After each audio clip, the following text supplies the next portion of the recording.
शेरी को शायद अपनी की हुई ज्यादतियों का हिसाब इसी दुनिया में मिल जाता है। उसका सबसे प्यारा बेटा अरसलान अब इस दुनिया में नहीं रहा। जिस लड़की फिजा के पीछे अरसलान दीवाना था, जिससे वह बेपनाह मोहब्बत करता था और जिसके लिए अपनी जान तक कुर्बान करने को तैयार था, आखिरकार वह उसे हासिल नहीं कर सका। वहीं शरी ने भी पूरी कोशिश की कि अरसलान किसी तरह फिजा से दूर हो जाए। शायद इन्हीं हालात ने अरसलान को इस अंजाम तक पहुंचाया। अगर शरी अपने बेटे की खुशी को समझती और उसकी मर्जी से फिजा के साथ उसकी शादी करवा देती, तो शायद आज उसे यह दर्दनाक दिन न देखना पड़ता। अरसलान फिजा की मोहब्बत में इतना डूब चुका था कि उसने जायशा से शादी कर ली, फिर उसे तलाक भी दे दिया। इतना ही नहीं, एक बेगुनाह लड़की पर इल्जाम लगाकर उसे घर से निकाल दिया गया और उसके चरित्र पर सवाल उठाए गए, जबकि उसकी कोई गलती नहीं थी। जायशा के दिल से निकली आह आखिरकार अरसलान और उसके घर वालों तक पहुंच जाती है। दूसरी तरफ शरी अपने बेटे को खोने के बाद अपना होश खो बैठती है। अरीशा उसे समझाते हुए कहती है कि मॉम, आपका लाडला बेटा अब इस दुनिया में नहीं रहा, और अफसोस की बात यह है कि आपने उसे आखिरी बार देखा तक नहीं। लेकिन शरी इस सच्चाई को मानने के लिए तैयार नहीं होती।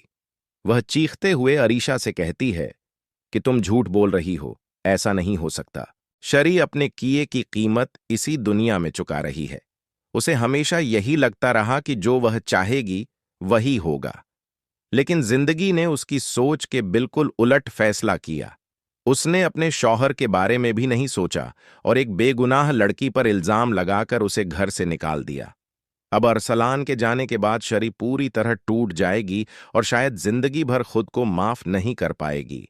उसके दिल में यही सवाल रहेगा कि अगर उस वक्त उसने अपने बेटे की बात मान ली होती, तो शायद आज उसका बेटा उसके पास होता। इसीलिए कहा जाता है कि जो इंसान दूसरों के लिए बुरा सोचता है, जरूरी नहीं कि उसका अंजाम भी अच्छा हो। वहीं दूसरी तरफ सुफियान भी अपने भाई अरसलान को बेहद याद कर रहा होता है।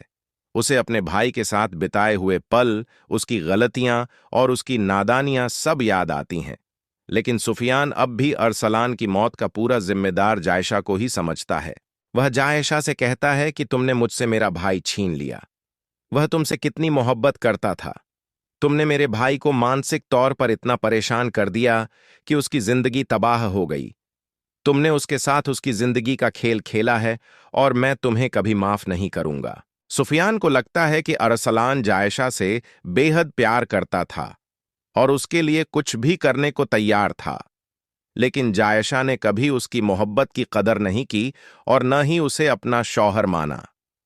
मगर सुफियान इस सच्चाई से पूरी तरह अनजान है कि इन सभी घटनाओं के पीछे जायशा का कोई हाथ नहीं था। असल में जायशा खुद इस कहानी में एक मजबूर और बेगुनाह किरदार है। वह तो अपना घर बसाने की उम्मीद लेकर अरसलान से शादी करके आई थी।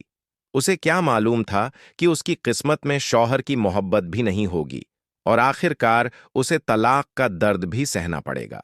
अब जायशा यही सोच रही होती है कि जब अरसलान भी इस दुनिया में नहीं रहा, तो शायद उसकी बेगुनाही की सच्चाई कभी सुफियान के सामने नहीं आ पाएगी। वह हाथ उठाकर दुआ करती है, क्योंकि उसे अच्छी तरह मालूम है कि उसने कोई गलती नहीं की और उस पर झूठा इल्जाम लगाया